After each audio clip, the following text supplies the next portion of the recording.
After Chelsea stormed out of the cafe, humiliated by Myra and Philippa's jabs, she struggled to cope with feeling like an outcast. With tears blurring her vision, she hopped into a taxi and headed straight home. Outside, Samuel and Rachel hurried after her but couldn't find her. Anxiety and frustration racked Rachel's thoughts. "Where the hell did you go, Chelsea?" she groaned, pulling out her phone to call her. Each ring that went unanswered deepened her worry, and after 2 tries with no response, she texted, "Sis, please let me know you're okay." "Did you go straight home?" Standing beside Rachel, Samuel felt a surge of anger at how Philippa and Myra had treated Chelsea. "Please keep me updated about Chelsea," he said, concern etched on his face. "Don't worry, Samuel. She just needs some time to cool off," Rachel replied, giving him a reassuring smile. Samuel nodded but asked if he could drive Rachel home. "No, my driver is on the way," she said, dismissing his offer. Meanwhile, once Chelsea was home, she fell apart, weeping while clutching the necklace her father had given her before he passed away. "Dad, why did you leave us in this cruel world? I miss you every day. Why didn't you take me with you?" she sobbed, hugging her knees and burying her face in them. Suddenly, there was a knock at the door. She ignored it, but the door creaked open, revealing Lionel. Walking into her room, he found her crying and approached her, gently placing a hand on her head. When she looked up, her eyes were red and swollen. "What's wrong, Chels?" Lionel asked, filled with concern. Chelsea, or Chels, as he had called her since childhood, couldn't form words, so she collapsed into his embrace. As the initial wave of tears subsided, she pulled back. "Lenny, why am I so unlucky?" With a gentle smile, Lionel wiped away the remaining tears on her cheek. "In life, we make our own luck through hard work. Just because you're not seeing it now doesn't mean it won't come in the future. So, tell me what happened." Chelsea took a deep breath, finally recounting everything, how she had been replaced by Philippa for the Martin Lyon conference. Upon hearing this, Lionel pulled her into another comforting embrace. "Chels, don't let that define you. Your abilities haven't changed, and I'm certain better opportunities are ahead." Chelsea sniffled and nodded. They disengaged from the hug, and Lionel pulled out Chelsea's favorite candy from his pocket. "I thought this might cheer you up." Seeing the candy brought a glimmer of joy to her face, and she laughed softly. "Come on, Lenny, I'm not 6 anymore. You'll always be my baby sister," he replied warmly. "Now go clean up, you look like you've aged 100 years in one day." Chelsea playfully swatted his hand as gratitude washed over her. "Thanks for cheering me up." As Lionel turned to leave, he paused and said, "Remember, you have a big brother who loves you." He smiled before closing the door behind him. Feeling much better after their talk, Chelsea made her way to the bathroom, soaking in a warm bath that washed away her sorrows. After a long and relaxing soak, she emerged feeling rejuvenated and climbed into bed. The next morning, which was Saturday, Chelsea slept in until 10. After showering, she felt energized but suddenly remembered her phone. "Oh my gosh, Rachel," she murmured anxiously. Realizing she hadn't returned any of Rachel's calls, she quickly powered on her phone and was bombarded with messages on WhatsApp. "Dialing Rachel," she answered on the second ring. "Chelsea, where in the name of the spirits have you been? Do you have any idea how worried I was? I'm so sorry, Rach. I didn't mean to make you worry. I just needed some time to sort things out," Chelsea explained. Rachel sighed, her voice softer this time. "Chels, you don't know how concerned Samuel and I were yesterday." Chelsea's eyes widened at the realization she had just left Samuel without any explanation. "Oh no, I feel terrible. It's embarrassing. Calm down. I'm sure he understands. By the way, Jade is around and we're going clubbing tonight. For the records, you're coming with us, and don't even think of saying no. But Rach, you know I'm not good at dancing or drinking, and I don't want to be a third wheel with Jade around," Chelsea protested, amusement creeping into her voice. "Baby girl, I'm not negotiating. We'll pick you up at 8 p.m., no excuses." Rachel declared before hanging up. Chelsea hesitated, but after everything she had been through, she realized a night out might do her good. Maybe this distraction is just what I need to keep myself from going crazy, she thought. Later that evening, at 8 p.m., Rachel and Jade pulled up to Chelsea's house in a sleek black G-Wagon. Rachel sent a text. "Baby girl, we're outside. Come on out."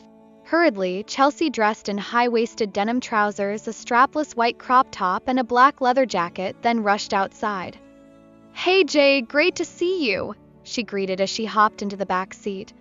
"Hey Chelsea. Nice to see you too." Jade smiled, turning to her. Rachel, sitting in the front, flashed a mischievous grin. "Baby girl, look at those curves. Why do you hide that figure under those boring school clothes?" Chelsea was torn between laughing and blushing. Jade, weary from their banter, interjected, "Are you two Weaver birds ready to go, or what?" "Yes, sir," they replied in unison, giggling as Jade drove off.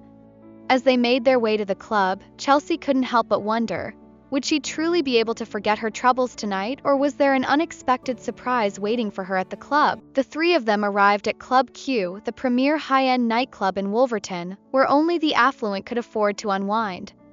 Jade, with his platinum membership card, was a regular there, thanks to his lineage. He hailed from the esteemed Faraday family, known for their military generals and influential politicians. His father was a 5-star general, and his elder brother, Donovan, was a prominent politician in the city. Between Jade's accolades and his family's esteemed status, he was widely respected both in the army and across Wolverton. As they approached Club Q, Chelsea and Rachel headed for the entrance while Jade stayed behind to hand over the car keys to the valet. Just as they arrived, a security guard stopped Chelsea, scrutinizing her from head to toe with disdain. "Show me your membership card," he demanded. Before Chelsea could respond, Rachel stepped in assertively. "She's with me." The guard, newly appointed and clearly inexperienced, replied disrespectfully, "And who the hell are you? If you don't have a membership, better get lost." Stunned, Rachel's expression shifted to one of wicked determination. "I'm sure you just started working here. I suggest you make today your last night on the job." Before the guard could react, a commanding presence approached from behind. "And who gave you the right to disrespect my woman?" Jade's deep voice resonated.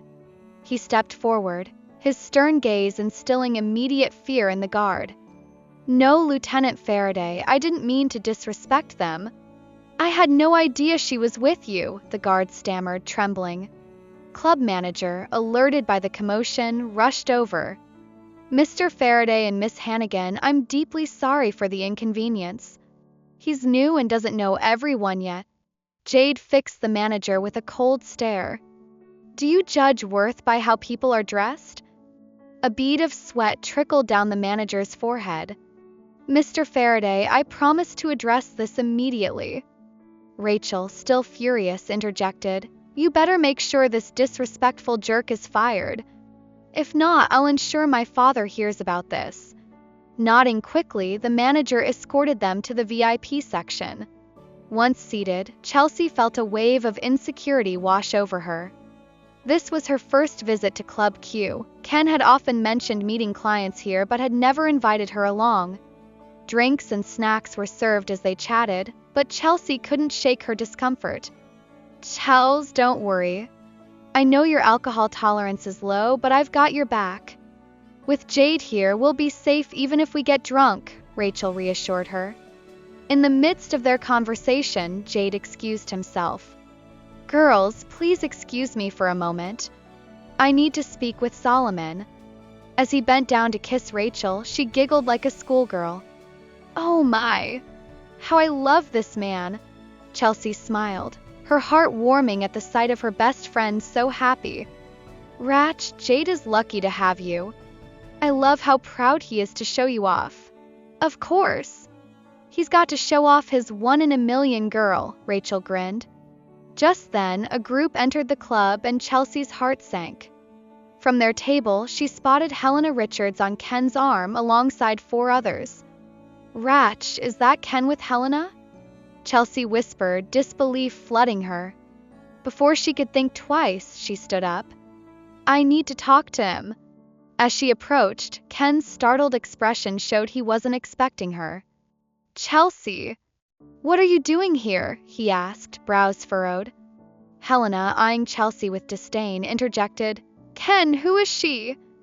Helena, please just go to the private room with the others. I'll be there shortly, okay? Ken replied, looking trapped. Don't be long and don't keep me waiting, she warned before turning away. Chelsea felt the walls close in around her, suffocating. Ken took her hand and led her to a quiet corner. Chelsea, what are you doing here? He asked urgently. Tears started to well in her eyes. Ken, I'm the one who should be asking you that. Why have you been avoiding me? You left suddenly and I was so worried about you. What's going on with Helena? Feeling a migraine coming on, Ken ran a hand through his hair. I'm working on a business venture with Starlink Conglomerate. That's why I'm here. How long will this take? I miss us, Chelsea urged, her voice trembling. Don't worry. I'll be finished before you know it, he promised. Chelsea, feeling a surge of emotions, tried to kiss him, but he turned his head and her lips landed on his jaw. I have to go now. They're waiting for me. He walked away, leaving her feeling lost and heartbroken. Desperate to cope, she returned to Rachel and drained the glass of wine in front of her. Hey, slow down. This isn't some orange juice, Rachel protested, grabbing the glass. What's wrong? Chelsea's laughter was more desperate than genuine. Rach, you promised to take care of me if I got drunk. Let's just have fun tonight, okay? Please don't ask me what happened. Rachel's heart sank as she realized how different Chelsea had become. Okay, she said, but worry clawed at her thoughts. I prefer Chelsea when she's crying rather than this. Within minutes, Chelsea had downed 3 glasses of wine and was already feeling the effects. Let's dance, she cheered, stumbling toward the center stage. Chels, get down. You're embarrassing yourself, Rachel pleaded, running after her. I'm having fun. Join me, Chelsea exclaimed, carefree. Suddenly, a familiar voice came from the corner. Chelsea. It was Samuel. Hey, guys. Chelsea giggled. When Rachel saw Samuel, relief washed over her. Thank goodness you're here. Help me get Chelsea down. As Samuel approached, Chelsea's spirit lifted. Samuel, you're here. We're all one big family, me, you, Rachel, Jade, and Ken. At the mention of Ken, Chelsea's laughter turned to tears. Ken, why do you keep hurting me? Samuel helped guide her off the stage and led her back to their table. Rachel pulled out her phone, texting Jade. My love, we need you. Chelsea is too drunk and causing a scene. Please come. Within 5 minutes, Jade arrived, concerned. Is Chelsea okay? She's just too drunk, Rachel explained, glancing at Chelsea. Samuel carefully lifted Chelsea into his arms. Let's get her outside. As he carried her, Chelsea mumbled, Ken, why do you keep hurting me? Tears streamed down her cheeks, and Samuel clenched his jaw in frustration. Unbeknownst to them, someone in the club discreetly snapped photos of Samuel carrying Chelsea, a shadow lurking with intent. As Samuel placed her gently in the back seat of Jade's car and they drove away, he watched the vehicle disappear from view, his fists clenched in quiet anger. Who was taking those pictures and what were they planning? Chelsea's eyes fluttered open, greeted by an intense throbbing in her head. Groaning softly, she clutched her temples, feeling the weight of a terrible headache. Ouch, my head hurts, she murmured to herself. A glance around the unfamiliar room revealed a bedside table with a glass of water and a pill accompanied by a note that simply read, Take me. She reached for the pill, swallowed it with the water, and as the fog began to lift, reality set in. Oh my gosh, this isn't my room. This is Rachel's room. How did I get here and what happened last night? Panic swirled in her mind as she desperately tried to recall the events of the previous evening, but all she could see were hazy flashes of memory. Just then, the door swung open and Rachel walked in, looking fresh and energized in her gym outfit. "Hey, sleepyhead, you're finally awake," she chirped, pulling her long wavy hair out of a scrunchie and letting it fall over her shoulders. Chelsea, now sitting up in bed, squinted at her friend. "How long have I been sleeping?" "Baby girl, it's almost midday. You've been out cold since last night." Chelsea's eyes widened in disbelief. "What? And you couldn't wake me up, Ratch?" Rachel gave her a teasing smile. "Sis, I'm still recovering from the drama you caused yesterday. From now on, no more alcohol for you." A chill ran down Chelsea's spine at Rachel's words. "Please tell me what happened yesterday. Did I do something stupid?" Rachel's mischievous thoughts danced through her mind, and a smirk crept onto her lips. Oh, this is too good not to tease her about. "So, you don't remember anything?" "Well, I'll tell you. You kissed Samuel last night and then threw up all over him." Mortification washed over Chelsea, and she felt the urge to vanish. "What? Oh my God, Rachel. Why didn't you stop me? I have no idea where I'll hide my face." Rachel burst into laughter, unable to control herself. "Calm down, baby girl. I was just joking. None of that happened. You didn't kiss anyone and you didn't throw up. I was just teasing you." Chelsea's cheeks flushed with a mixture of anger and relief. Picking up a pillow, she tossed it at Rachel. "How dare you trick me like that? Are you insane? I had to get you back for all the stress you put me through yesterday." Rachel laughed, still catching her breath. Finally breaking into a smile, Chelsea asked, "Okay then, what really happened? Tell me every detail." Rachel raised an eyebrow playfully. "All right, but you have to promise to confess why you drank so much." With a resigned sigh, Chelsea nodded. Rachel launched into the story, recounting how Chelsea had gotten tipsy, danced like no one was watching, and cried when she saw Ken with Helena. Chelsea felt her stomach churn at the memories. She covered her face with both hands, mumbling, "What the hell did I do last night? I'm so embarrassed." Rachel moved to sit on the edge of the bed, gently placing a hand on Chelsea's shoulder. "Sis, it's really not as bad as you're imagining. People get drunk and do far worse things. Remember last summer in Brighton when I crashed a wedding, claiming I was the bride's mom?" Calling that debacle made Chelsea laugh. "Girl, you were definitely high on something stronger than alcohol." They both erupted into laughter, and Rachel wiped tears from her eyes. Then she turned serious. "But seriously, what made you want to get drunk yesterday?" Chelsea's expression soured as she remembered the night's events with Ken and Helena. She shared the entire sordid tale, detailing Ken's behavior and how lost she felt. Rachel's brows knitted together as she listened intently. "Look, Chels," Rachel said, her tone grave. "From how Ken's acting, I have a feeling he's hiding something. So prepare your mind for anything, it could be worse than you think." Chelsea sighed deeply, feeling the weight of uncertainty. "I love Ken so much. I just don't understand why he keeps treating me like this. He said to give him time to sort things out, and I guess I'll have to do that."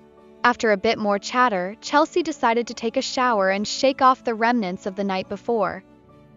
Meanwhile, back at Samuel's house, he paced anxiously, phone in hand, grappling with the decision to call Chelsea. His cousin, watching him, couldn't help but comment, "You're making me dizzy with all this back and forth. Just call her already. Stop moping around like a lost sheep." "What should I say?" Samuel replied, tension building in his voice. "I don't want to sound desperate or send the wrong signal." "Bro, you're sounding desperate already. Just ask her if she's okay," his cousin urged. "Be direct. Tell her how you feel." "No way. I can't tell her that I still have feelings for her. I don't want to lose her friendship." Taking a deep breath, he finally mustered the courage to dial Chelsea's number. His heart pounded when her soft voice greeted him on the other end. "Hello? Chelsea, it's me, Samuel. How are you feeling today? Hope you're feeling better." "I'm fine, thank you for everything you did for me yesterday," she responded appreciatively. "Rachel told me how much you helped. I'm so sorry if I embarrassed you." No, Chelsea, it's nothing. I'm just glad I could help you," he said, relief flooding him. "You can reach out to me anytime if you need anything, okay?" Chelsea chuckled lightly. "Thank you, Samuel. You don't have to worry. I'll be fine. Oh, I remember you saying you'd be leaving tomorrow for Manchester. Have a safe trip back." Samuel smiled, feeling lighter. "Thanks, and stay safe," he replied before saying goodbye and hanging up, his spirits visibly lifted. His cousin raised an eyebrow, prodding. "Why are you smiling like your lady friend kissed you through the phone?" Samuel just scoffed, a grin on his face. "I'm just happy she's okay. At least she sees me as a friend." As the week rolled on, it was Monday. Chelsea walked into school, excitement tinged with nerves as she headed to meet Mr. Edward, her supervisor. "Good morning, sir. You asked me to come see you." Mr. Edward's gaze shifted to her, a smile forming. "Chelsea, I'm glad to see you. You've finally submitted the final copy of your dissertation. Now it's time to prepare for graduation." A wave of relief washed over her. "Thank you so much, sir. I really appreciate all your help." His expression became serious. "Your father was a good friend of mine, and he helped me in countless ways. I promised him I'd look out for you." Chelsea felt tears prick her eyes. "Thank you, Uncle Ed." He handed her a brown folder. "This is an exchange program sponsored by the Whitmore Foundation in the United States. It's a 2-month program, and I recommended you and Simon Gray from our department. This experience will greatly enhance your resume. Ensure you attend the interview on Friday at 8 a.m. If you miss it, someone else will take your spot." Overjoyed, Chelsea gasped. "Thank you so much, sir. I promise I won't miss the interview." With a smile brighter than the sun, she rushed out of his office, scarcely able to contain her happiness. Unbeknownst to her, a shadowy silhouette slipped away from the window, lingering on the edge of the scene.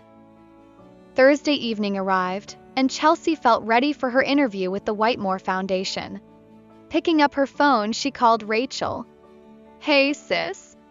Are you at home?" "Yep. But I'm suffering from the worst period cramps," Rachel moaned. "Oh, my poor baby." "Don't worry, I'll come over and make you some ginger and honey tea," Chelsea promised. She hurried into the kitchen, brewing a quick batch of tea and filling a thermos until her phone buzzed just as she was about to leave. Melinda appeared from the hallway, blocking her path. "Hey, Chelsea. Where are you rushing off to?" "I need you to stay with Fiona." "I need some rest," the nanny called in sick. Chelsea hesitated, caught between exasperation and concern. "Listen, Melinda, my best friend needs me right now," she replied carefully. "I understand you're tired, but I have to go to Rachel." Melinda sneered dismissively. "I don't care if your crazy friend is sick. Just sit down and take care of Fiona." Chelsea's patience dwindled and fury rose within her. "Melinda, the only reason I respect you is because you're my brother's wife and Fiona's mother. Otherwise, you'd be dealing with a different side of me. The next time you speak to me like that or about my best friend, you'll regret it." With that, Chelsea left the house, leaving Melinda staring in stunned silence, hand clutched over her heart. Reaching the bus stop, she checked her watch. It read 4:30 p.m. Suddenly, a sleek black car rolled up and 2 men in hoodies jumped out, advancing on her. Before she could react, they pulled her into the car and a cloth was pressed over her nose. As darkness engulfed her, she felt panic clawing at her throat. Had Chelsea been kidnapped?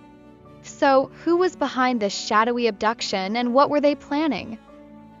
Lost in unconsciousness, all she could think about was the face of her friends and family before being taken. In her mind, she raged against the unknown, determined to find a way back to those she loved. As the black car sped away, she realized her life was about to change forever.